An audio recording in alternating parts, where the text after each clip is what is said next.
Ma sœur m'a dit que je ne serais jamais assez jolie et puis son fiancé a montré mon visage à tout le monde sur un panneau publicitaire. Elle m'appelait la fille invisible, la discrète, la sœur qui ne serait jamais à la hauteur. Pendant 27 ans, je les ai crus.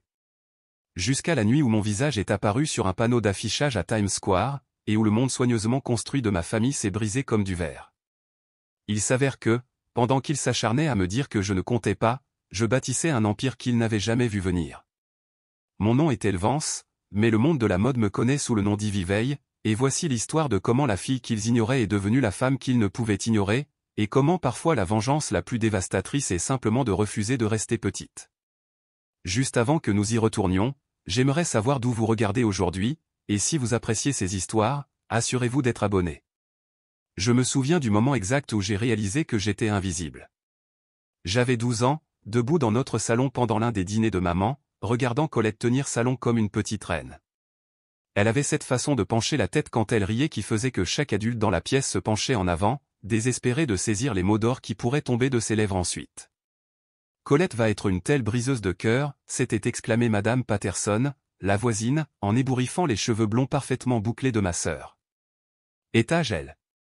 Elle m'a alors regardé, cherchant quelque chose de gentil à dire sur la fille maladroite aux cheveux châtains ternes et aux deux grandes dents. Elle est si discrète. Ce mot est devenu mon étiquette, discrète. Ce qui signifiait en réalité oubliable, quelconque, banal. Maman, Vivien pour ses amis, toujours Vivien, jamais juste maman, hochait la tête en accord avec ses évaluations, son sourire crispé et désolé, comme si elle était personnellement navrée d'avoir produit une seconde fille aussi ordinaire. Colette avait 3 ans de plus que moi, et aussi loin que remontent mes souvenirs, elle était le soleil autour duquel notre famille gravitait. Lors des réunions de famille, les parents s'extasiaient sur sa dernière prestation dans une pièce de théâtre scolaire, ou sur ses excellentes notes, ou sur la façon dont elle pouvait charmer n'importe quel adulte pour obtenir exactement ce qu'elle voulait. J'ai appris très tôt à me fondre dans le décor, à faire partie des meubles, parce que toute tentative de partager la vedette ne se traduisait que par de subtiles corrections. Eh bien, ma chérie, peut-être laisse ta sœur finir son histoire d'abord, disait Vivien chaque fois que j'essayais de contribuer aux conversations, ou pire, c'est bien, ma chérie, sur ce ton qui signifiait qu'elle n'écoutait pas du tout.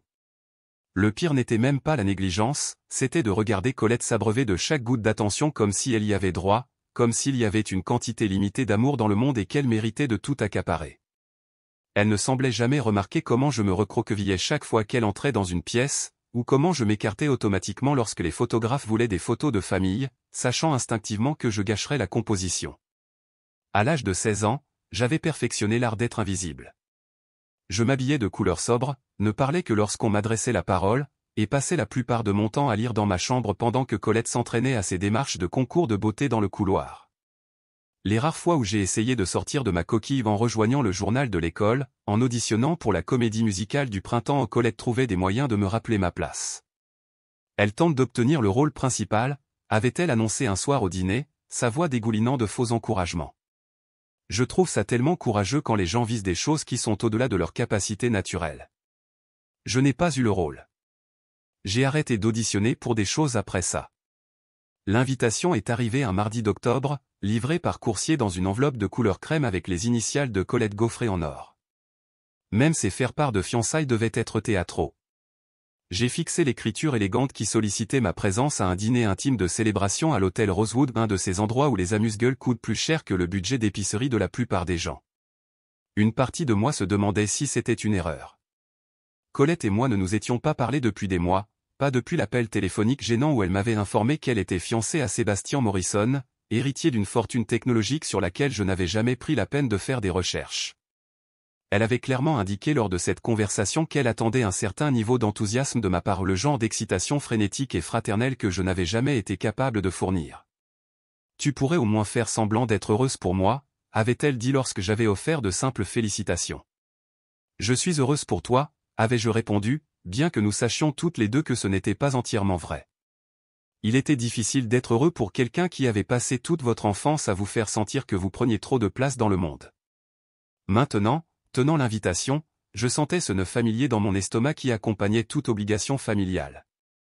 La chose intelligente à faire serait d'envoyer ses regrets, de prétendre que je voyageais pour le travail ou que je couvais quelque chose. Mais Nova, ma colocataire et meilleure amie, avait d'autres idées. Tu y vas, annonça-t-elle en me trouvant en train de fixer l'invitation devant mon café du matin. Nova Bennett était tout ce que je n'étais pas, audacieuse, confiante, assumant pleinement qui elle était. Elle avait déferlé dans ma vie il y a 3 ans lorsque nous avions toutes les deux répondu à une annonce pour un appartement de 2 chambres à Brooklyn, et d'une manière ou d'une autre, elle avait décidé que mon existence discrète et prudente avait besoin de sa marque particulière d'amitié féroce. Je ne pense vraiment pas que je devrais, dis-je, mais Nova secouait déjà la tête.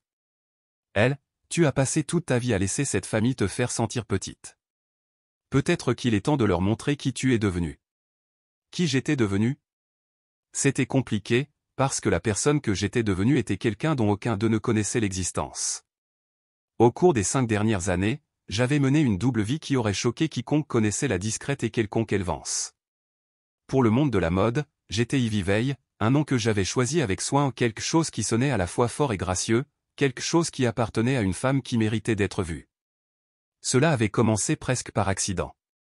Je travaillais comme assistante dans une petite agence de mannequins, classant des papiers et allant chercher du café, quand l'un de leurs photographes a eu besoin d'un remplacement de dernière minute pour une séance photo de catalogue. Le mannequin avait annulé, ils étaient désespérés, et il se trouvait que j'avais la bonne taille pour les vêtements. Je m'attendais à me sentir maladroite et exposée sous les lumières, mais quelque chose de magique s'est produit à la place, l'appareil photo a vu quelque chose en moi que les miroirs n'avaient jamais vu. Une séance photo en a entraîné une autre, puis une autre, toujours sous le nom d'Ivy Veil, toujours avec l'accord que ma véritable identité resterait privée. Je n'essayais pas d'être mystérieuse, j'essayais d'être en sécurité, à l'abri du jugement de ma famille, à l'abri de leur capacité à diminuer quelque chose qui me faisait enfin sentir précieuse. Le mannequinat a mené à la direction créative, au stylisme, à la consultation sur des campagnes pour des marques qui valorisaient la subtilité plutôt que le spectacle. J'étais doué pour ça au plus que doué. J'avais l'œil pour trouver la beauté dans des endroits inattendus, pour mettre en valeur le genre d'élégance discrète qui était négligé au profit d'alternatives plus tape à accent grave-l'œil. C'était exactement le contraire de tout ce que Colette représentait, et c'est peut-être pour cela que j'étais si passionné. Il y a 3 semaines, Vogue m'avait approché pour être le visage de leur nouvelle campagne célébrant la beauté non conventionnelle. Le reportage révélerait mon identité pour la première fois, reliant Ivy Veil à Elvance d'une manière qui rendrait toute dissimulation impossible. J'avais dit oui, sachant que cela changerait tout, mais je ne m'attendais pas à ce que le magazine sorte si tôt. Maintenant, assise avec l'invitation de Colette entre les mains, je réalisais que le destin pourrait me forcer la main. Le timing semblait trop fortuit pour être ignoré. Si tu y vas, dit Nova en s'installant sur la chaise en face de moi, tu dois ressembler à la femme que tu es, pas à la fille dont ils se souviennent. Ce soir-là, Nova m'a aidé à choisir une tenue, une simple robe noire qui parvenait à être à la fois sobre et saisissante. C'était le genre de robe qui aurait semblé trop sophistiquée pour l'ancienne elle, trop confiante. Mais en me regardant dans le miroir, j'ai vu Ivy Veil me regarder en retour, la femme qui posait pour les photographes sensillés, qui donnait des directives créatives à des équipes d'artistes, qui avait bâti une carrière selon ses propres termes. Ils ne vont pas te reconnaître, dit Nova, et je pouvais entendre à la fois de l'excitation et de l'inquiétude dans sa voix. Elle avait raison. Les années avaient été clémentes avec moi d'une manière que l'adolescence ne l'avait jamais été. J'avais appris à m'habiller pour mon corps, à me tenir avec assurance, à faire en sorte que ma discrétion paraisse intentionnelle plutôt que contrite. Mes cheveux étaient plus longs maintenant, d'un brun châtain riche qui captait la lumière d'une manière que le châtain terne n'avait jamais réussi. Mes traits s'étaient affinés avec l'âge, découvrant que ce qui avait semblé banal sur un visage de 16 ans paraissait élégant et raffiné sur celui d'une femme.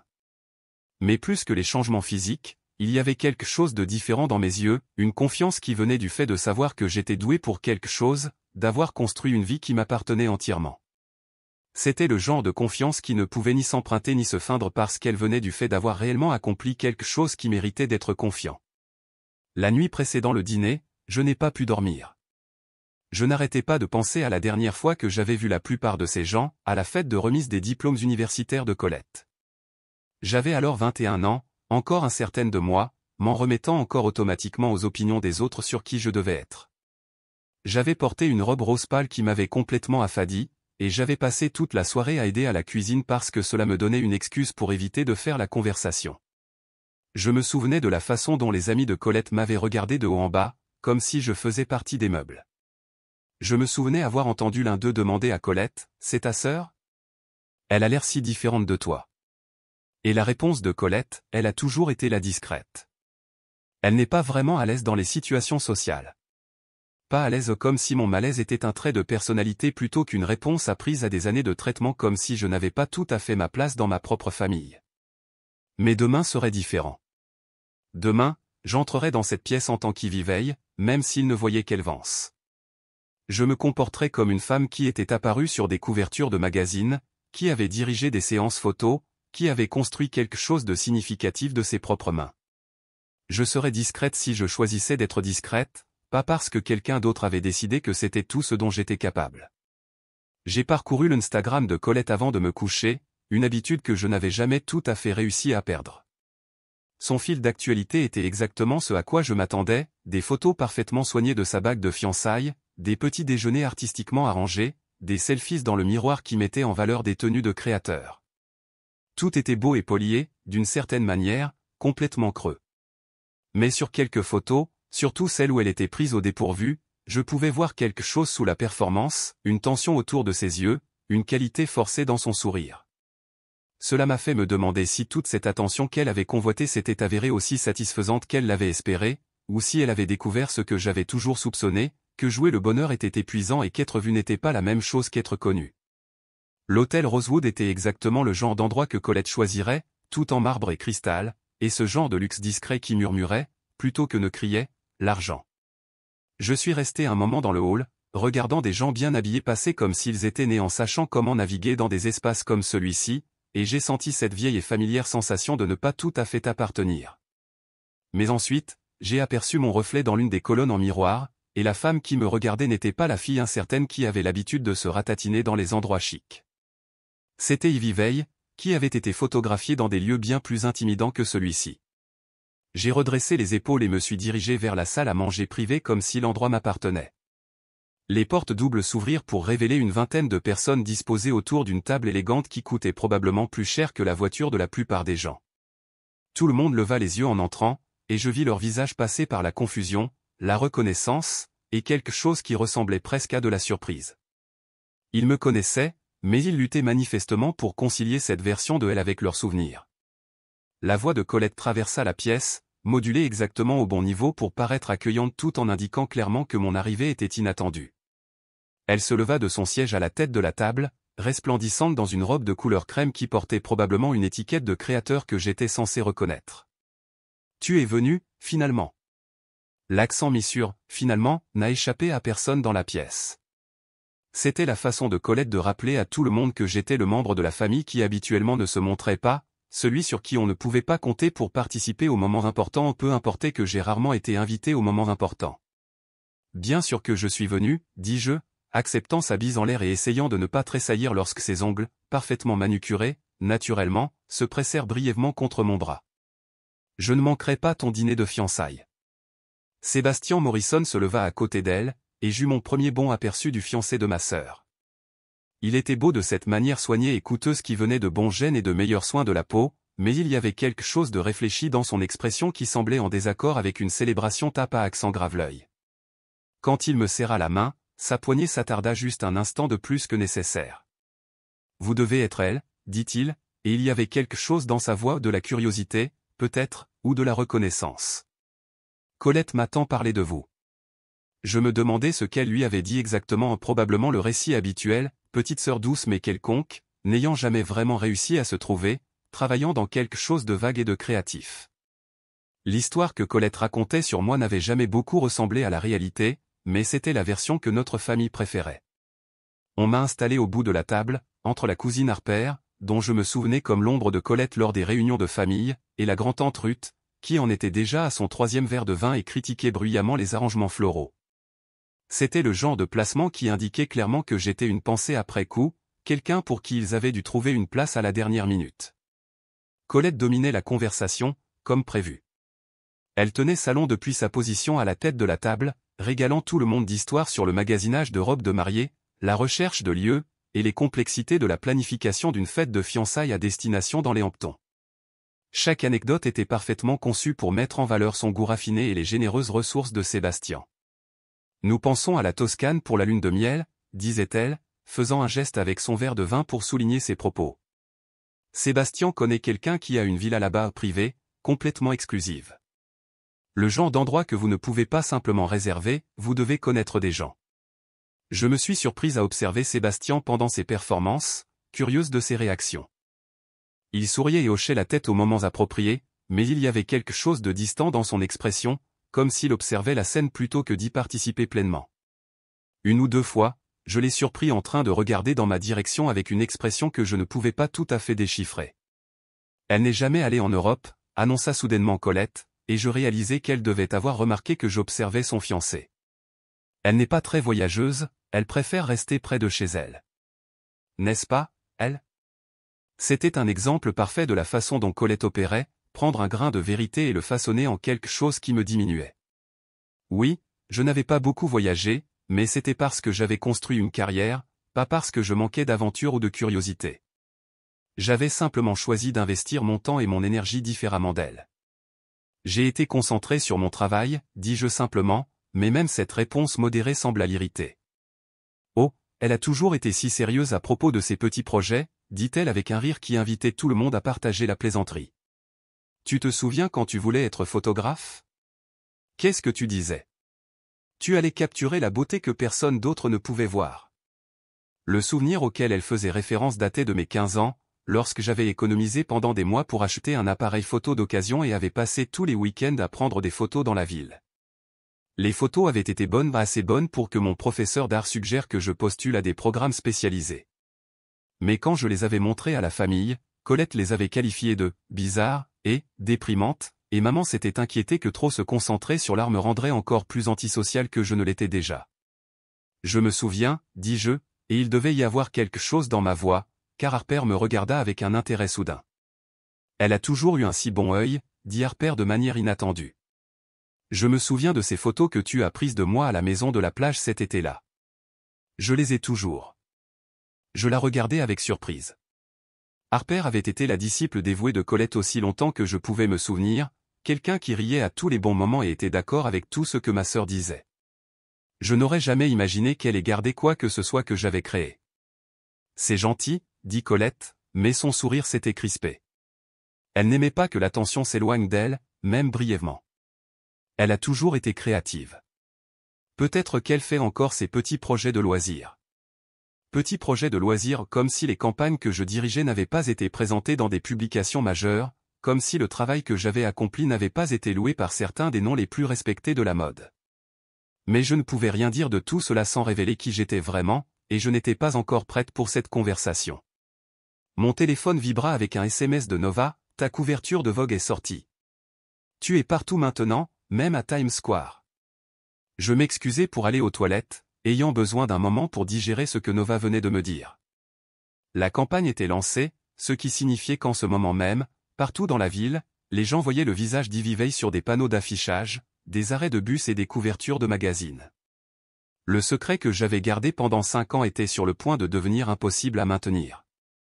Debout dans la salle de bain en marbre, je fixais mon reflet et essayais d'imaginer ce qui se passerait lorsque mes deux mondes entreraient en collision. Colette serait-elle fière que sa sœur discrète ait accompli quelque chose d'important? Ou trouverait-elle un moyen de le diminuer, de le ramener à elle d'une manière ou d'une autre? Je pensais à mon père, décédé quand j'avais 22 ans, juste au moment où je commençais à comprendre qui je voulais être. Il avait été la seule personne de la famille à avoir jamais semblé vraiment me voir, à avoir encouragé ma photographie et écouté mes idées sans les comparer immédiatement aux réalisations plus conventionnelles de Colette. Ne disparais pas, m'avait-il dit lors d'une de nos dernières conversations, alors que je luttais pour savoir si je devais poursuivre des études d'art ou choisir quelque chose de plus pratique. Le monde a assez de gens qui essaient d'être comme tout le monde. Il a besoin de plus de gens assez courageux pour être eux-mêmes. J'avais emporté ces mots avec moi à chaque séance photo, chaque décision créative, chaque moment où j'avais été tenté de jouer la sécurité au lieu de faire confiance à mon instinct. Ne disparais pas, c'était devenu ma devise personnelle même surtout lorsque, ma famille avait clairement indiqué que disparaître était exactement ce qu'ils attendaient de moi. Quand je suis retourné à table, Harper s'est penchée vers moi d'un air conspirateur. « Tu es magnifique ce soir », dit-elle doucement. Différente. Confiante. Je ne sais pas ce que tu as fait, mais ça marche. C'était le premier compliment sincère que je recevais de quelqu'un de ma famille depuis des années, et cela m'a prise au dépourvu. Harper avait toujours été belle de cette manière conventionnelle qui était récompensée dans notre famille, blonde, pétillante, facile à comprendre. Mais il y avait quelque chose dans son expression maintenant qui suggérait qu'elle avait observé plus attentivement que je ne l'avais réalisé. Merci, dis-je, et je le pensais. Je me suis toujours demandé ce qui était arrivé à cette fille qui prenait ces photos incroyables, continua-t-elle. J'espérais que tu n'avais pas abandonné cette partie de toi-même. Avant que je puisse répondre, Julian Crawford apparut à mon coude. Julian avait été le petit ami de Colette au lycée, le genre de golden boy qui semblait destiné à la grandeur. Maintenant, il était marié, avec des enfants, et travaillait dans la finance toujours beau, mais plus empâté sur les bords, comme cela arrive avec le contentement suburbain. « Elle Vance », dit-il avec un sourire qui semblait sincèrement ravi. « J'espérais que tu serais là ce soir. » J'essayais de cacher ma surprise. Julian avait à peine reconnu mon existence quand il sortait avec ma sœur, me traitant avec la même indifférence polie que la plupart des amis de Colette avaient montré. « Julian, dis-je. C'est bon de te voir. Tu sais, je me suis toujours demandé ce qui t'était arrivé après le lycée, dit-il. Tu étais si talentueuse, si, je ne sais pas, différente de tout le monde. Dans le bon sens, ajouta-t-il rapidement. J'ai toujours pensé que tu finirais par faire quelque chose d'extraordinaire. La conversation était surréaliste. C'était la même personne qui s'était assise à notre table de cuisine des dizaines de fois sans jamais me poser une seule question sur moi-même, qui m'avait traité comme un meuble. Maintenant, il me parlait comme si j'étais quelqu'un qui valait la peine d'être connu.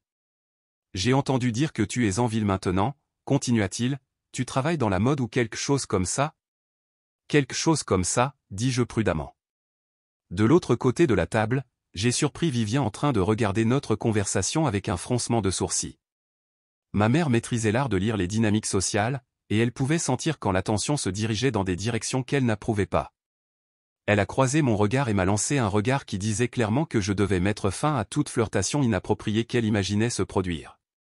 C'était exactement le genre de contrôle subtil qui avait façonné toute mon enfance, le sourcil levé qui signifiait que je parlais trop fort, le léger hochement de tête qui signifiait que j'étais trop enthousiaste, la redirection prudente qui assurait que je ne tenais jamais le devant de la scène trop longtemps. Même maintenant, à 27 ans, je sentais l'impulsion automatique d'obéir. Mais ensuite, je me suis souvenu du texto de Nova, et du panneau d'affichage à Times Square, et du fait que quelque part dans la ville, les gens regardaient mon visage et voyaient quelque chose qui méritait leur attention. J'ai souri à Julian et j'ai continué notre conversation. Tu sais, dit-il en baissant légèrement la voix, j'ai toujours eu un petit faible pour toi à l'époque. Tu ne le savais probablement pas. J'étais trop occupé à essayer d'impressionner ta sœur, mais il y avait quelque chose chez toi qui était si authentique, si vrai. Je le fixais, choqué. Julian Crawford avait eu un faible pour moi? Le garçon que j'avais observé de loin, pensant qu'il était complètement hors de ma portée, avait aussi pensé à moi. Je n'ai jamais su, dis-je honnêtement. J'étais un adolescent idiot, dit-il en riant, trop effrayé pour dire à la fille intéressante ce que je ressentais, trop concentré sur ce que les autres attendaient de moi. L'histoire de l'adolescence, n'est-ce pas? Alors que le dessert était servi, Sébastien se leva de son siège à la tête de la table. Tout le monde se tut, s'attendant au traditionnel toast de fiançailles. Mais au lieu de se lancer dans le discours habituel sur l'amour et l'engagement, il me regarda directement. Vous savez, dit-il, et sa voix porta clairement à travers la pièce, vous me rappelez vraiment quelqu'un. Il y a quelque chose de si familier chez vous. Je sentis tous les regards dans la pièce se tourner vers moi, et mon cœur commença à battre plus vite. C'était ça le moment que j'avais à la fois redouté et anticipé toute la soirée. Sébastien sortit son téléphone, et je le regardais faire défiler ce qui ressemblait à une application d'actualité. Puis il leva l'écran, et je vis mon propre visage me regarder depuis l'article de couverture de Vogue qui venait d'être mis en ligne. Je pense, dit-il avec un lent sourire, que c'est peut-être vous. Le silence qui suivit les paroles de Sébastien était du genre à sembler aspirer tout l'oxygène de la pièce. Une vingtaine de paires d'yeux fixèrent l'écran du téléphone, puis moi, puis de nouveau l'écran, comme s'ils essayaient de résoudre une énigme qui n'avait pas tout à fait de sens. L'image sur le téléphone de Sébastien était indubitablement moi, non pas la version soigneusement discrète assise à leur table, mais moi en tant qu'y-veille, photographié pour la campagne de beauté non conventionnelle de Vogue. Sur la photo, je regardais directement l'objectif avec une expression de confiance tranquille, portant une robe blanche fluide qui semblait briller sous l'éclairage naturel. Le titre disait « Rencontrer Ivy Veil, le mannequin anonyme révèle enfin son identité ». Attendez. Harper fut la première à parler, sa voix à peine plus haute qu'un murmure. C'est vraiment vous? Je sentais mon pouce accélérer, mais étrangement, je ne ressentais pas la panique à laquelle je m'attendais. Au lieu de cela, il y avait quelque chose de presque libérateur à ce que le secret soit enfin révélé au grand jour. Je hochai lentement la tête. Oui, dis-je simplement. C'est moi. Les mots semblèrent rompre une sorte de sortilège, et soudain tout le monde se mit à parler en même temps. Les voix se chevauchaient alors que les gens sortaient leur propre téléphone, cherchant frénétiquement l'histoire qui se répandait apparemment sur les réseaux sociaux plus vite qu'ils ne pouvaient la traiter. Mais vous êtes, je veux dire, vous étiez? Tante Ruth chercha ses mots, son visage rougi par le vin plissé de confusion. Banal, acheva quelqu'un d'autre, je ne pouvais pas dire qui dans le chaos des voix. Elle n'a jamais été banale, dit Harper fermement, et sa défense inattendue fit que plusieurs personnes se tournèrent pour la regarder. Nous ne l'avons juste jamais vraiment regardée. Colette s'était complètement immobilisée, sa fourchette suspendue à mi-chemin de sa bouche, un morceau de gâteau au chocolat en équilibre précaire au bout. Son visage avait pâli, à l'exception de 2 taches de couleur vive sur ses joues. Elle ressemblait à quelqu'un à qui on venait d'annoncer que la gravité avait cessé de fonctionner. C'est ridicule, dit-elle finalement, posant sa fourchette avec un soin délibéré. Elle, qu'est-ce que c'est? Une sorte de blague? Mais alors même qu'elle le disait, de plus en plus de gens trouvaient l'histoire sur leur téléphone, lisant à voix haute des passages de l'article qui détaillait la carrière de 5 ans d'Ivy Veil dans la mode, son travail de directrice artistique, les campagnes auxquelles elle avait participé et qui avaient discrètement influencé les tendances de l'industrie. Ivy Veil a été le secret le mieux gardé de la mode, lut oncle Robert sur son téléphone, la voix remplie d'étonnement. Son œil pour la beauté non conventionnelle a façonné certaines des campagnes les plus mémorables des 5 dernières années, tout en maintenant un anonymat complet. Jusqu'à maintenant. Oh mon Dieu, murmura l'une des amies de Colette. J'ai vu ces campagnes. Je me souviens de cette publicité pour parfum de l'année dernière, celle dont tout le monde parlait. C'était vous? Je hochai de nouveau la tête, me sentant surréaliste face à toute la situation. Pendant 5 ans, j'avais gardé cette partie de ma vie complètement séparée de ma famille, en partie par autoprotection et en partie parce que je n'avais jamais imaginé qu'ils comprendraient ou apprécieraient ce que je faisais. Maintenant, en regardant leur visage passer par le choc, la confusion et ce qui ressemblait au début du respect, je réalisais que je les avais peut-être sous-estimés. Enfin, la plupart d'entre eux. C'est absolument insensé, dit Colette, sa voix s'élevant légèrement. Elle, tu ne peux pas juste prétendre être un mannequin célèbre. C'est mon dîner de fiançailles, pas une farce élaborée. L'accusation flotta dans l'air comme une gifle. Même après avoir vu les preuves, même avec de multiples sources confirmant l'histoire, le premier instinct de Colette fut de supposer que je mentais, que j'essayais de lui voler la vedette. Sébastien, qui avait observé le chaos se dérouler avec ce qui ressemblait à de la fascination, intervint en douceur. Elle ne prétend pas, dit-il, sa voix coupant le bruit. Je l'ai reconnue dès qu'elle est entrée, mais je ne pouvais pas situer où j'avais vu son visage. Maintenant je me souviens. Mon entreprise a investi dans la campagne qu'elle a dirigée pour Morrison Industries l'année dernière, celle qui a augmenté la reconnaissance de notre marque de 30%. La pièce redevint silencieuse alors que tout le monde absorbait cette information. Sébastien ne confirmait pas seulement mon identité, il est révélé qu'il avait été professionnellement lié à mon travail sans que l'un ou l'autre ne le réalise. Tu as investi dans la campagne d'elle? La voix de Colette était à peine audible. La campagne d'Ivy Veil, corrigea doucement Sébastien, bien que je suppose qu'elles sont la même personne. Il me regarda avec quelque chose qui aurait pu être de l'admiration. C'était un travail brillant et discret, élégant, complètement authentique. Tout ce que notre équipe marketing essayait d'accomplir depuis des années. Harper avait trouvé l'article complet de Vogue sur son téléphone et lisait attentivement. Écoutez ça, dit-elle. L'approche de Val envers la beauté défie les normes conventionnelles en trouvant des moments extraordinaires chez des sujets apparemment ordinaires. Son travail suggère que la véritable élégance ne vient pas de la perfection, mais du courage d'être authentiquement soi-même. Je sentis mes joues brûler alors qu'Harper lisait la citation. C'était étrange d'entendre ma philosophie décrite si formellement, surtout devant des gens qui avaient passé des années à me traiter comme si je n'avais rien d'intéressant à dire sur quoi que ce soit. Il y a des dizaines d'articles sur son travail, continua Harper en faisant défiler rapidement. Magazine de mode, publication de l'industrie. Elle, tu es vraiment célèbre. Infâme serait peut-être un meilleur mot, dis-je, essayant de détourner une partie de l'intensité de leur attention. La plupart du temps, les gens ne connaissent pas le nom du mannequin. Mais oncle Robert secouait la tête. Cet article dit que tu as été directrice artistique de campagne pour Chanel, Dior, Tom Ford. Elles, ce sont des marques énormes. Ce n'est pas seulement du mannequinat, tu as dirigé la partie créative de grandes campagnes de mode. L'ampleur de ce que j'avais accompli commençait enfin à leur apparaître. Il ne s'agissait pas seulement de jolies photos ou de coups de chance, j'avais bâti une carrière basée sur ma vision créative, ma capacité à voir et à créer la beauté d'une manière qui résonnait avec les gens. Vivien, qui était restée remarquablement silencieuse pendant la majeure partie de la révélation, trouva enfin sa voix. Mais comment est-ce possible? Tu n'as jamais, je veux dire, nous aurions su si tu faisais quelque chose comme ça. Il y avait quelque chose de presque revêche dans son ton, comme si je l'avais délibérément trompé en ne répondant pas à ses attentes concernant mes limites. Je l'ai gardé privé, dis-je simplement.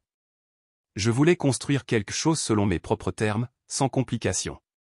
Ce que je n'ai pas dit, c'est que je l'avais gardé privé parce que j'avais besoin de le protéger précisément de ce genre d'examen minutieux, de la dynamique familiale qui m'avait toujours fait sentir que tout ce que j'accomplirais serait d'une manière ou d'une autre diminué ou expliqué. Mais pourquoi, demanda Harper, et sa question semblait véritablement confuse plutôt qu'accusatrice. Pourquoi cacher quelque chose d'aussi incroyable? J'ai regardé autour de la table les visages qui me regardaient enfin avec quelque chose qui ressemblait à du respect, et j'ai ressenti une pointe de tristesse pour les années que nous avions perdues, les relations qui auraient pu être différentes si j'avais été assez courageuse pour être pleinement moi-même plus tôt. Parce que, dis-je prudemment, j'avais besoin de savoir que ce que je construisais était vraiment à moi.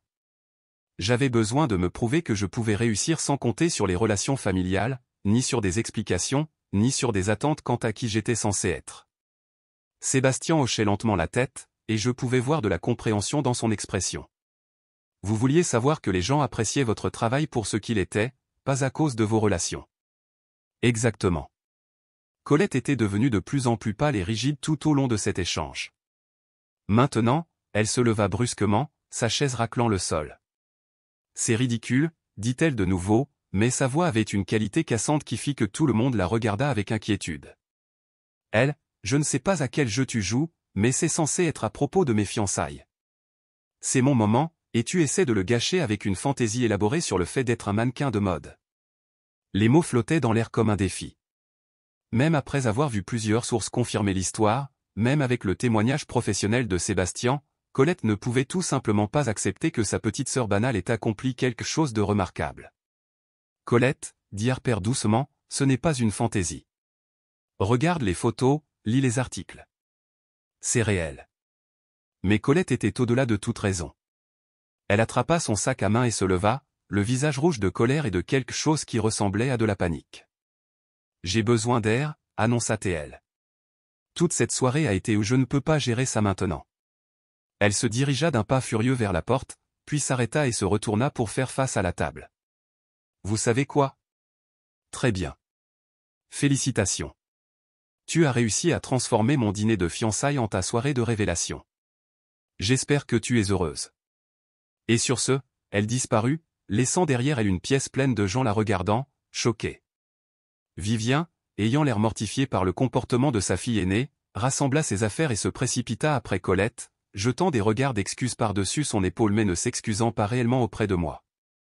Les invités restants s'assirent dans un silence inconfortable pendant un moment, digérant ce qui venait de se passer. Puis, de manière inattendue, Harper commença à applaudir. Je pense, dit-elle clairement, que nous devrions célébrer l'incroyable réussite d'elle au lieu de prétendre que c'est en quelque sorte un problème. Julien se joignit à elle, puis oncle Robert, puis Sébastien. Un par un, les invités restants se mirent à applaudir, et je sentis des larmes piquer au coin de mes yeux. Ce n'était pas la réaction que j'avais attendue ou même espérée, mais elle semblait authentique d'une manière que l'approbation familiale n'avait jamais semblé l'être auparavant. Vous savez quelle est la partie la plus incroyable, dit Sébastien alors que les applaudissements s'estompaient. En regardant ces photos, en lisant sur votre travail, c'est qui vous avez toujours été. Nous n'avons juste jamais pris le temps de vraiment vous voir. Il avait raison, et cette prise de conscience était à la fois valorisante et déchirante. Je n'étais pas devenu une personne différente, j'avais simplement enfin trouvé le courage de laisser les gens voir qui j'étais vraiment. La fille qui avait pris des photographies capturant la beauté dans des endroits inattendus était devenue une femme qui avait bâti sa carrière sur le même principe. Alors que la soirée touchait à sa fin et que les gens commençaient à partir, beaucoup d'entre eux s'arrêtèrent pour me féliciter ou poser des questions sur mon travail. Les conversations semblaient différentes de toutes les réunions de famille auxquelles j'avais jamais assisté. Ils me parlaient, et non autour de moi, s'enquérant de mes opinions et de mes expériences au lieu de faire des suppositions sur mes limites. Harper fut la dernière à partir, s'attardant alors que je rassemblais mes affaires. Elle, dit-elle doucement, je te dois des excuses. Nous tous. J'ai passé tellement d'années à suivre Colette, à être d'accord avec tout ce qu'elle disait, que je n'ai jamais pris le temps de réfléchir à la façon dont nous te traitions. Tu méritais tellement mieux de notre part à tous. Je l'ai alors serré dans mes bras, surprise de voir à quel point ces mots comptaient pour moi. Merci d'avoir dit ça. Je le pense vraiment. Et je veux que tu saches, j'ai gardé ces photographies que tu as prises de moi parce que c'était les premières photos que quelqu'un avait jamais prises qui me faisaient sentir belle sans avoir à poser ou à jouer un rôle. Tu as vu quelque chose en moi que je ne savais même pas exister. En sortant de l'hôtel Rosewood cette nuit-là, j'avais l'impression de laisser derrière moi plus qu'un simple dîner de famille. Je laissais derrière moi la version de moi-même qui avait passé 27 ans à s'excuser d'occuper de l'espace dans le monde. Demain, tout le monde saurait qu'Elvance et Ivy Veil étaient la même personne, et je devrais trouver comment naviguer dans un monde où mes deux identités avaient finalement fusionné. Mais pour la première fois de ma vie, je n'avais pas peur d'être vu. J'étais prête à cesser de disparaître. Les retombées du dîner de fiançailles ont commencé avant même que je ne rentre chez moi ce soir-là. Alors que j'étais assise à l'arrière d'un Uber, regardant les lumières de la ville défiler derrière la vitre, mon téléphone vibrait sans cesse de notifications, Instagram, Twitter, Facebook. Partout où je regardais, les gens partageaient l'histoire de Vogue, me taguaient, commentaient la transformation de la sœur invisible en mannequin à succès. Mais ce n'était pas que de l'attention positive. Au moment où j'ai atteint mon appartement à Brooklyn, Colette avait déjà posté sa réponse sur les réseaux sociaux. J'ai trouvé Nova qui m'attendait avec une tasse de thé et une grimace. Elle n'a pas perdu de temps, dit Nova en me tendant son téléphone. La publication Instagram était un chef-d'œuvre de manipulation passive-agressive, une photo magnifiquement filtrée de Colette l'air dévastée, avec une légende qui réussissait à se peindre en victime tout en détruisant subtilement ma crédibilité. Parfois, les personnes les plus proches de vous feront n'importe quoi pour attirer l'attention, même si cela signifie gâcher les moments les plus importants de votre vie. J'ai le cœur brisé que ma propre sœur ait choisi ce soir pour révéler cette fantaisie élaborée. Je voulais juste une soirée parfaite pour célébrer l'amour en famille, mais je suppose que certaines personnes ne supportent pas de laisser les autres briller. Dies cœur brisé #drame familial #la vérité blesse, les commentaires affluaient déjà de ses abonnés, des gens qui ne savaient rien de notre histoire mais étaient prêts à la défendre contre la sœur jalouse, qui avait soi-disant fabriqué une carrière de mannequin pour lui voler la vedette. Les lire, c'était comme recevoir des coups de poing répétés à l'estomac. Elle qualifie sa carrière de fantaisie, dit Nova, la voix tendue de colère, même après tout ce qui s'est passé ce soir. J'ai fait défiler d'autres commentaires, chacun me faisant sentir plus petite, cherche l'attention, hein. Imagine être si jalouse du bonheur de ta sœur que tu mentirais sur le fait d'être mannequin. C'est pourquoi certaines personnes ne devraient pas être invitées aux événements familiaux. Ne lis plus, dit Nova en me reprenant le téléphone. Ces gens ne te connaissent pas. Ils ne savent pas ce qui s'est réellement passé. Mais les dégâts se propageaient au-delà des simples abonnés de Colette. Quelqu'un avait enregistré une partie de la conversation du dîner et l'avait postée sur TikTok avec la légende « Drame familial dans un restaurant chic, une sœur prétend être un top modèle secret ». La vidéo était granuleuse et le son de mauvaise qualité, mais on entendait clairement Colette m'accuser de mentir et ma confirmation discrète que, oui, j'étais Ivy Veil. Les commentaires sur cette vidéo étaient encore pires. Les gens analysaient mon apparence, débattaient si j'étais assez jolie pour être un vrai mannequin, spéculaient sur la chirurgie plastique et Photoshop. Certains me défendaient, soulignant la couverture médiatique légitime et la confirmation de Sébastien, mais ils étaient noyés par les sceptiques et les trolls. J'ai passé les 3 jours suivants dans une sorte de limbes étrange. Professionnellement, mon téléphone sonnait constamment, demande d'interview, offre de collaboration, marque voulant travailler avec la nouvellement révélée Ivy Veil. Mais personnellement, j'avais l'impression d'être assiégé. D'anciens camarades de lycée m'envoyaient des messages privés allant de félicitations à des soupçons, j'ai toujours su que tu avais ça en toi, mais Léa, ça semble faux. La elle dont je me souviens était super maladroite. d'anciens collègues de mes premiers emplois donnaient des interviews à des blogs à potins, partageant des histoires peu flatteuses sur la fille bizarre et silencieuse, qui avait apparemment des ambitions secrètes. Le pire était de voir ma famille choisir son camp. Oncle Robert a posté un message de soutien sur Facebook, partageant l'article de Vogue avec la légende, tellement fier de ma nièce incroyablement talentueuse. Mes tantes Patricia a aimé plusieurs publications de Colette, y compris une où elle partageait une photo de nous adolescentes avec la légende, avant que certaines personnes n'oublient qui elles étaient vraiment. Même mes relations professionnelles étaient affectées. J'avais une réunion prévue avec un client potentiel qui a passé les 20 premières minutes à me poser des questions sur la situation familiale, au lieu de discuter de la campagne que nous étions censés planifier. Écoutez, a dit la responsable de la marque en se penchant en arrière sur sa chaise, nous aimons votre travail, vraiment. Mais en ce moment, il y a beaucoup de bruit autour de votre vie personnelle. Nous devons nous assurer que cela ne va pas éclipser le message que nous essayons d'envoyer. C'était exactement ce que j'avais craint qu'il se produise si mes deux mondes entraient en collision, mon drame personnel devenant plus intéressant pour les gens que mon travail réel. Nova essayait de me remonter le moral, me rappelant que ce n'était que l'onde de choc initiale et que cela se calmerait. Mais jeudi matin, je me suis réveillé pour découvrir que quelqu'un avait créé un faux compte Instagram en utilisant de vieilles photos de moi du lycée, les postant à côté de photos récentes d'Ivy avec des légendes comme « À vous de juger »,« Même personne ou arnaque élaborée ». J'étais allongé sur mon canapé, fixant le plafond et me demandant si j'aurais dû simplement rester invisible pour toujours, quand Harper a appelé. Elle, j'ai besoin de te dire quelque chose, dit-elle sans préambule, à propos de Colette, à propos de la raison pour laquelle elle réagit de cette façon. Je me suis redressé, surprise d'avoir de ces nouvelles sitôt après le dîner. Que veux-tu dire? Tu te souviens de David Patterson de l'université? Je me souvenais de lui, un type doux et artistique qui m'avait invité à sortir lors d'une des rares réunions de famille auxquelles il avait assisté. J'avais été intéressé, mais avant que quoi que ce soit ne puisse se développer, il avait soudainement commencé à sortir avec Colette à la place. Colette lui a dit que tu n'étais pas intéressé, continua Harper. Elle a dit que tu le trouvais trop bizarre, trop artiste. Elle l'a convaincu de l'inviter à sortir à la place, puis elle est sortie avec lui pendant 3 mois avant de s'ennuyer et de le larguer. J'ai eu l'impression qu'on m'avait coupé le souffle. Elle a fait quoi? Elle l'a déjà fait, elle. Chaque fois qu'un type s'intéressait à toi ou il y en avait plus que tu ne le savais, elle trouvait un moyen de rediriger cette attention vers elle-même. Elle ne supportait pas l'idée que quelqu'un puisse te choisir plutôt qu'elle. La révélation a recadré tant de souvenirs, tant de moments où je m'étais demandé pourquoi les types qui semblaient intéressés commençaient soudainement à m'éviter ou se présentaient à des événements familiaux en tant que cavalier de Colette. Ce n'était pas que j'avais été invisible, c'était que ma sœur avait activement travaillé pour me maintenir ainsi. Pourquoi me dis-tu ça maintenant? Demandai-je. Parce que j'en ai marre d'être complice, dit Harper. J'en ai marre de la voir te rabaisser pour se valoriser. Et parce que je pense que tu mérites de savoir que tes instincts sur les gens qui s'intéressaient à toi étaient justes. Elle s'est juste assurée que tu ne le découvres jamais. Après qu'Harper eut raccroché, je sentis quelque chose changer en moi. La douleur était toujours là, mais en dessous, il y avait une colère grandissante non seulement à propos de la révélation de ma carrière de mannequin, mais aussi à propos d'années de dénigrement systématique que je commençais seulement maintenant à comprendre.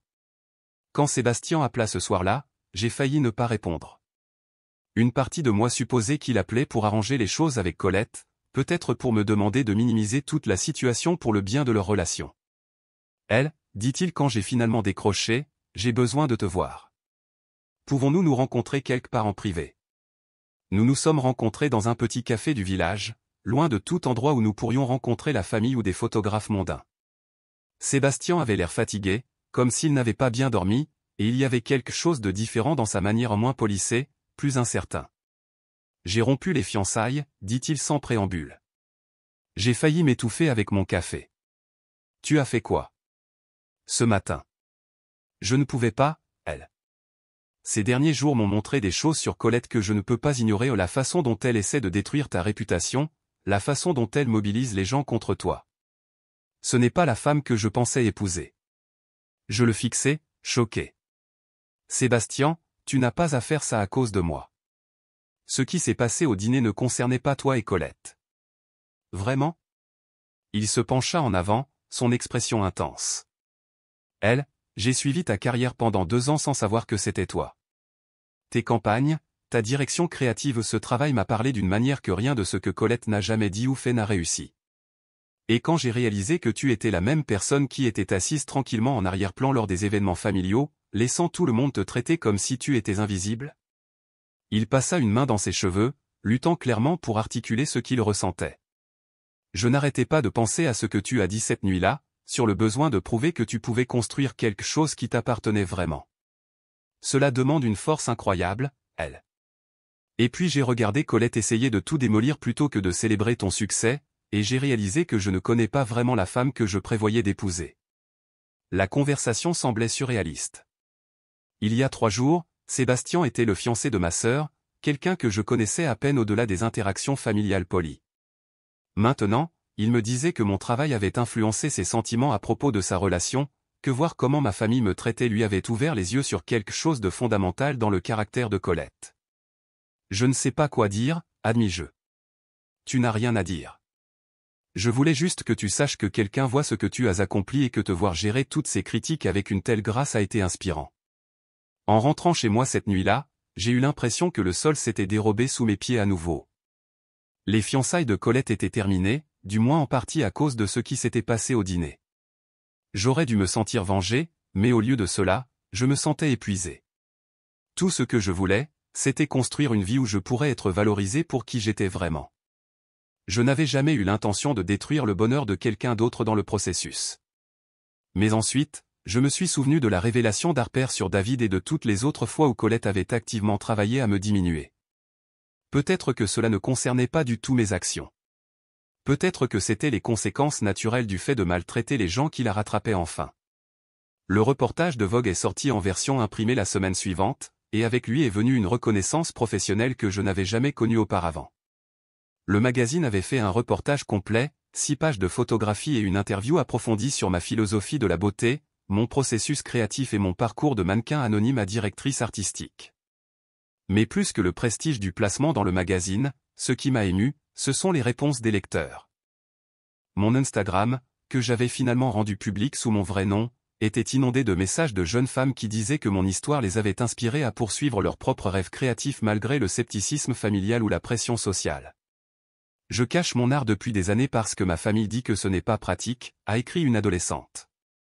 Voir votre succès me donne envie d'être assez courageuse pour montrer au monde ce que je peux faire. Un autre message disait, je me suis toujours senti trop banal pour être mannequin, mais votre campagne m'a fait réaliser que la beauté ne consiste pas à correspondre à l'idée que quelqu'un d'autre se fait de la perfection. Merci de nous montrer qu'il y a différentes façons d'être belle. Ces réponses m'ont rappelé pourquoi j'avais été attiré par ce travail en premier lieu, le pouvoir de la représentation, de montrer aux gens qu'il y avait de la place dans le monde pour différents types de beauté, différentes façons d'être vus. Nova a suggéré que nous fêtions cela avec un dîner dans notre restaurant préféré, mais je me suis surprise à désirer quelque chose de plus grand. Et si nous organisions une fête, dis-je. Pas pour la presse ou les gens de l'industrie, mais pour tous ceux qui m'ont soutenu en cours de route ou les photographes qui ont pris des risques avec un mannequin inconnu, les assistants qui sont devenus des amis, les clients qui ont fait confiance à ma vision. La fête a finalement eu lieu dans un espace de galerie à Tribeca qu'un de mes amis photographes nous a proposé d'utiliser. Nous l'avons gardé intime, peut-être 50 personnes, mais c'était la célébration la plus authentique à laquelle j'ai jamais participé. Les gens étaient là parce qu'ils se souciaient sincèrement de moi ou de mon travail, pas par obligation sociale ou pour des opportunités de réseautage. Julien est venu, ayant conduit depuis le New Jersey où il vivait avec sa famille. Je devais venir, dit-il quand j'ai exprimé ma surprise de le voir. Je voulais te féliciter correctement et m'excuser de ne pas avoir vu qui tu étais vraiment quand nous étions plus jeunes. Nous avons parlé longtemps cette nuit-là, des personnes que nous avions été au lycée et des personnes que nous étions devenues. Il y avait quelque chose de curatif à ce que quelqu'un de mon passé reconnaisse que j'avais toujours été plus que le rôle que ma famille m'avait assigné. Tu sais, dit-il alors que la soirée touchait à sa fin, je n'arrête pas de penser à ce qui aurait pu être différent si j'avais été assez courageux pour vraiment te voir à l'époque. C'était un sentiment doux, mais j'ai réalisé que je ne ressentais aucun regret quant au chemin que ma vie avait pris. Si Julien m'avait remarqué au lycée, si ma famille avait soutenu ma créativité depuis le début, je n'aurais peut-être jamais développé l'indépendance et la force qui m'avaient permis de construire ma carrière selon mes propres termes. Je pense que tout s'est passé exactement comme il le fallait, lui dis-je. Quelques jours après la fête, on m'a offert l'opportunité de diriger la création d'une campagne majeure pour une marque de luxe spécialisée dans ce qu'ils appelaient des « basiques élevés », des pièces simples, bien faites, conçues pour que la personne qui les porte se sente en confiance sans avoir à jouer le glamour. C'était exactement le genre de projet dont j'avais rêvé, une chance d'appliquer mon esthétique à plus grande échelle. Le concept de la campagne était « Confiance tranquille », des photographies de femmes à différentes étapes de leur vie, toutes portant les vêtements de la marque de manière naturelle et non posée. Nous avons tourné dans des lieux réels plutôt que dans des studios, une femme lisant dans une librairie, une autre promenant son chien à la lumière du petit matin, une grand-mère enseignant à sa petite-fille à faire de la pâtisserie. C'était l'un des travaux les plus enrichissants que j'ai jamais fait, en partie parce que j'avais l'impression de pouvoir enfin utiliser ma visibilité pour mettre en avant le genre de beauté auquel j'avais toujours cru. Ce n'étaient pas des mannequins traditionnels, c'étaient des femmes dont les visages racontaient des histoires, dont la confiance venait de l'expérience vécue plutôt que du hasard génétique. Pendant que j'étais immergé dans la campagne, la vie de Colette s'effilochait d'une manière beaucoup plus publique. Sans la présence stabilisatrice et le soutien financier de Sébastien, elle semblait lutter pour maintenir le style de vie autour duquel elle avait construit son identité. Ses publications sur les réseaux sociaux devenaient de plus en plus désespérées, des articles de créateurs à vendre, du contenu sponsorisé pour des produits douteux, des légendes cherchant l'attention qui mettaient ses abonnés mal à l'aise. J'avais pitié d'elle, honnêtement. Regarder quelqu'un qui s'était entièrement défini par la validation externe perdre les sources de cette validation était véritablement douloureux, même compte tenu de notre histoire. Elle m'a contacté par l'intermédiaire d'un cousin commun, demandant si nous pouvions nous rencontrer pour un café, pour mettre les choses au clair. Une partie de moi était curieuse d'entendre ce qu'elle avait à dire, mais une plus grande partie de moi reconnaissait que je ne lui devais plus mon énergie émotionnelle. J'ai décliné la rencontre, mais j'ai envoyé un message par l'intermédiaire d'Harper, je souhaite bonne chance à Colette, et j'espère qu'elle trouvera ce qu'elle cherche. Mais je ne suis pas disponible pour des conversations qui risquent d'être des tentatives de me ramener dans d'anciens schémas. Il était étrange de fixer cette limite si clairement, mais aussi libérateur. Pour la première fois de ma vie, je donnais la priorité à mon propre bien-être émotionnel plutôt qu'aux attentes de ma famille concernant le pardon et la réconciliation. La campagne Qui est Confidence a été lancée 3 mois plus tard et a été acclamée par la critique. Les magazines de mode ont loué son authenticité, les publications marketing ont analysé son efficacité et, plus important encore, les ventes de la marque ont considérablement augmenté. Mais ce qui comptait le plus pour moi, c'étaient les messages personnels que je recevais de femmes qui disaient que la campagne leur avait permis de se sentir vues. Un courriel en particulier m'est resté, j'ai 63 ans et j'ai passé toute ma vie à me sentir invisible. Votre campagne m'a fait réaliser qu'il y a de la beauté dans qui je suis en ce moment, pas seulement dans qui j'étais ou qui je pense que je devrais devenir. Merci de donner aux femmes comme moi la permission d'être fières de nous-mêmes, exactement telles que nous sommes. En lisant ce message, j'ai compris que le travail que je faisais avait dépassé le succès personnel ou la réussite professionnelle. Il s'agissait désormais d'utiliser ma plateforme pour élargir la conversation sur ce que signifiait mériter d'être regardé, mériter d'être célébré, mériter d'être vu. J'ai commencé à être invité à prendre la parole lors de conférences et dans des universités sur la créativité, l'authenticité et la construction d'une carrière selon ses propres termes. Ces allocutions me terrifiaient au début, l'idée d'être le centre de l'attention déclenchait encore tous mes anciens instincts de me cacher. Mais j'ai découvert que lorsque je parlais d'un travail qui me tenait à cœur, la confiance venait naturellement. Lors d'un événement particulièrement mémorable dans une école de design, un étudiant m'a interrogé sur la manière de gérer les membres de la famille qui ne soutiennent pas vos ambitions créatives. Parfois, ai-je dit, les personnes qui sont censées nous aimer le plus sont celles qui ont le plus de mal à accepter lorsque nous dépassons les rôles qu'elles nous ont assignés. Cela ne signifie pas qu'il y a quelque chose qui ne va pas avec votre croissance, cela signifie simplement qu'elles ont besoin de temps pour ajuster leur compréhension de qui vous êtes. Après l'exposé, plusieurs étudiants m'ont approché avec leurs propres histoires de membres de la famille qui avaient rejeté leurs aspirations artistiques ou remis en question leur décision de poursuivre des carrières créatives. Je me suis retrouvé à devenir une mentor accidentelle pour des jeunes qui naviguaient dans la même tension entre les attentes familiales et l'authenticité personnelle que celle avec laquelle j'avais lutté pendant des années. L'ironie ne m'a pas échappé, j'avais passé mon enfance à me sentir invisible pour ensuite construire une carrière qui consistait fondamentalement à faire en sorte que les autres se sentent vus. Mais c'est peut-être ainsi que fonctionne la guérison, nous apprenons à donner aux autres ce dont nous avions le plus besoin nous-mêmes.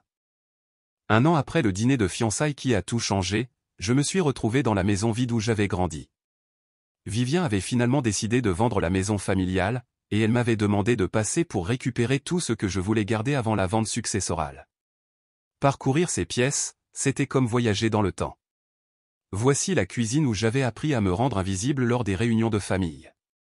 Voici le salon où Colette s'était produite pour les adultes pendant que je me fondais dans le décor. Voici ma chambre d'enfant, toujours peinte du jaune pâle que Vivien avait choisi parce qu'il était neutre, convenant à une fille dont on n'attendait pas qu'elle ait des opinions bien arrêtées sur quoi que ce soit. Je me suis retrouvé dans l'ancien bureau de papa, une pièce qui était restée pratiquement intacte depuis sa mort 5 ans plus tôt. Ses livres étaient toujours sur les étagères, sa tasse à café trônait toujours sur le bureau, et niché dans un coin se trouvait le portfolio de photographies que j'avais prise adolescente, celle qui avait mis Colette mal à l'aise et que maman avait qualifiée de « trop sérieuse ». En regardant ces images maintenant, je pouvais voir les germes de tout ce que j'étais devenu. Même à 15 ans, j'avais été attiré par les moments de beauté tranquille, par la capture des gens quand ils pensaient que personne ne regardait, par la découverte de l'extraordinaire dans l'apparemment ordinaire. Mon esthétique n'avait pas changé, j'avais juste enfin trouvé le courage de lui faire confiance. Je me suis assise au bureau de papa et j'ai écrit une lettre à mon moi plus jeune, chère elle de 15 ans, je sais que tu te sens invisible en ce moment. Je sais que tu penses que c'est parce qu'il y a quelque chose qui ne va pas chez toi, quelque chose de manquant ou de cassé qui te rend indigne d'attention. Je t'écris pour te dire que tu as tort à ce sujet. Ta discrétion n'est pas un défaut, c'est un super pouvoir. Ta capacité à observer sans avoir besoin d'être observé est rare et précieuse. Ton instinct pour trouver la beauté dans des endroits inattendus deviendra le fondement d'une carrière qui t'apportera plus d'épanouissement que tu ne peux l'imaginer. Les gens qui te font sentir petit en ce moment agissent à partir de leurs propres peurs et limites. Leur incapacité à voir ta valeur ne dit rien de ta valeur réelle. Fais-toi confiance, fais confiance à ta vision, fais confiance au fait que le monde a besoin exactement de ce que tu as à offrir, même si ta famille ne peut pas encore le voir. Un jour, tu entreras dans une pièce pleine de gens et au lieu de te recroqueviller, tu te tiendras droite non pas parce que tu es devenu quelqu'un d'autre, mais parce que tu as enfin appris à être pleinement toi-même. Ne disparais pas. Le monde t'attend. Avec amour, la femme que tu deviens. J'ai plié la lettre et l'ai glissée dans le portfolio, puis j'ai emballé les deux pour les ramener chez moi. Alors que je chargeais des cartons dans ma voiture, Harper apparut dans l'allée. Nous étions restés en contact régulièrement depuis le dîner de fiançailles, et elle était devenue quelque chose comme la sœur que j'avais toujours voulu ou quelqu'un qui me voyait clairement et célébrait mes succès sans se sentir menacé par eux. « Tu prends les bonnes choses ?» demanda-t-elle en m'aidant à soulever un carton particulièrement lourd. « Juste quelques photos et les livres de papa » dis-je. « Plus grand-chose dont j'ai besoin de cet endroit. »« Comment te sens-tu par rapport à tout ça ?» Elle fit un geste vers la maison. « Fin d'une époque et tout ça. » J'ai sérieusement réfléchi à ces questions. Il y a un an, l'idée que la maison de mon enfance soit vendue aurait été comme perdre le dernier lien avec une version de ma famille qui n'avait jamais vraiment existé. Maintenant, cela ressemblait plus à la clôture d'un chapitre qui était déjà terminé. Paisible, dis-je finalement. Ça semble juste. Nous avons conduit ensemble à la fête de fiançailles de Nova. Elle épousait sa partenaire, Carmen, lors d'une cérémonie qui serait tout ce qu'un mariage devrait être, joyeux, authentique, célébrant qui elles étaient réellement plutôt que qui elles pensaient devoir être. J'étais honoré d'être le témoin d'honneur de Nova, et je travaillais sur mon discours depuis des semaines. La fête avait lieu dans le jardin arrière d'un restaurant à Park Slope, avec des guirlandes lumineuses, des fleurs sauvages et ce genre d'élégance sans effort qui venait du fait de se concentrer sur la joie plutôt que sur la perfection. Alors que je me levais pour porter mon toast, regardant les visages des gens qui avaient soutenu la relation de Nova et Carmen depuis le début, je me sentis submergé de gratitude pour la famille de cœur que j'avais construite. Nova, commençai-je, tu m'as appris quelque chose d'important lorsque nous sommes devenus amis pour la première fois. Tu m'as montré que l'amour ne consiste pas à se faire plus petit pour que quelqu'un d'autre puisse se sentir plus grand. Il s'agit de célébrer la croissance de l'autre, de soutenir les rêves de l'autre et de créer un espace pour que l'autre puisse être pleinement et authentiquement soi-même. Je fis une pause, regardant le visage radieux de Nova, puis continuai, tu m'as montré à quoi ressemble le véritable amour, celui qui te voit clairement et te choisit quand même, celui qui te rend plus courageuse, plus gentille et plus toi-même que tu ne l'aurais jamais cru possible. Carmen, merci d'aimer ma meilleure amie avec le genre de dévotion féroce qu'elle mérite. Et merci à vous deux de nous montrer à tous que les meilleures relations sont construites sur la vérité, pas sur la performance. Les applaudissements furent chaleureux et sincères, et alors que je me rasseyais, je sentis Nova me serrer la main. C'était parfait, murmura-t-elle. Plus tard dans la soirée, alors que la fête touchait à sa fin, Sébastien apparut à ma table. Nous étions restés en contact sporadiquement au cours de l'année écoulée aux correspondances professionnelles principalement, avec quelques nouvelles amicales occasionnelles. Il avait l'air bien, plus détendu que je ne l'avais jamais vu, comme s'il avait été libéré d'une obligation dont il n'avait pas réalisé qu'elle lui pesait. « Félicitations pour la campagne », dit-il, faisant référence à mon dernier projet qui venait d'être lancé. « J'ai vu le panneau d'affichage à Times Square. C'est un travail incroyable. Merci. Comment vas-tu ? Vraiment ? » Il sourit, et c'était la première expression complètement ouverte que j'avais jamais vue de sa part. Je vais bien. Vraiment bien. Il s'avère que mettre fin à des fiançailles qui n'étaient bonnes pour aucun de nous deux a été l'une des meilleures décisions que j'ai jamais prises. Nous avons parlé un moment, du travail, de la vie, des étranges tournants que nos deux vies avaient pris depuis ce dîner il y a un an. Il y avait une aisance entre nous qui semblait nouvelle, le confort de deux personnes qui avaient traversé quelque chose de difficile ensemble et en étaient sorties intactes. Elle, dit-il alors que la soirée se terminait, je veux que tu saches que te rencontrer, voir comment tu as géré tout ce qui s'est passé, cela a changé quelque chose de fondamental dans ma façon de penser à l'authenticité et au courage. Merci pour ça. Je ressentis une lueur chaleureuse à ces mots, mais aussi une clarté sur ce que cette relation était et n'était pas. Sébastien était un homme bien qui avait appris des leçons importantes sur lui-même grâce à notre étrange intersection, mais je n'avais pas besoin de lui pour compléter mon histoire ou valider ma valeur. J'avais appris à le faire pour moi-même. Quelques semaines plus tard, j'ai reçu un message inattendu de Colette, pas par des intermédiaires cette fois, mais directement. Un simple texto qui disait « J'ai vu ton interview dans Harper's Bazaar. Je suis fier de toi. » J'ai fixé le message pendant longtemps, essayant de décider comment répondre. L'interview à laquelle elle faisait référence portait sur le dépassement des dynamiques familiales qui limitent votre potentiel, et j'avais été honnête sur notre relation sans être délibérément blessante. J'avais parlé de l'importance de fixer des limites avec les personnes qui ne pouvaient pas célébrer votre succès, d'apprendre à se valider soi-même lorsque la validation externe était refusée. Finalement, j'ai répondu « Merci. J'espère que tu vas bien. » Ce n'était pas un pardon, exactement, et ce n'était pas une invitation à reconstruire notre relation, mais c'était une reconnaissance de son message, de l'histoire partagée que nous ne pouvions pas changer, de la possibilité que les gens puissent grandir et changer s'ils le choisissaient. Je n'ai jamais eu de réponse de sa part, et c'était bien aussi. Le mois suivant, j'ai été invité à donner un discours d'ouverture lors d'une conférence sur les femmes dans les industries créatives. Debout sur cette scène, regardant un public de centaines de femmes qui construisaient leur propre carrière et menaient leur propre bataille pour la reconnaissance, j'ai ressenti tout le poids du chemin parcouru depuis cette fille invisible au dîner de famille. Vous n'avez pas besoin de permission pour prendre de la place, leur ai-je dit. Vous n'avez besoin de la validation de personne d'autre pour savoir que votre voix compte, que votre vision a de la valeur, que votre perspective mérite d'être entendue. Le monde attend ce que vous seul pouvez offrir, mais vous devez être assez courageuse pour l'offrir. Après le discours, une jeune femme s'est approchée de moi les larmes aux yeux. Je cache ma photographie depuis 3 ans parce que ma famille dit que ce n'est pas une vraie carrière, a-t-elle dit. Mais en vous écoutant, je pense que je suis prête à arrêter de me cacher. En rentrant chez moi ce soir-là, j'ai pensé à la fille que j'avais été à son âge, si certaine que l'invisibilité était plus sûre que la visibilité, si convaincue que rester petite était le seul moyen d'éviter la déception.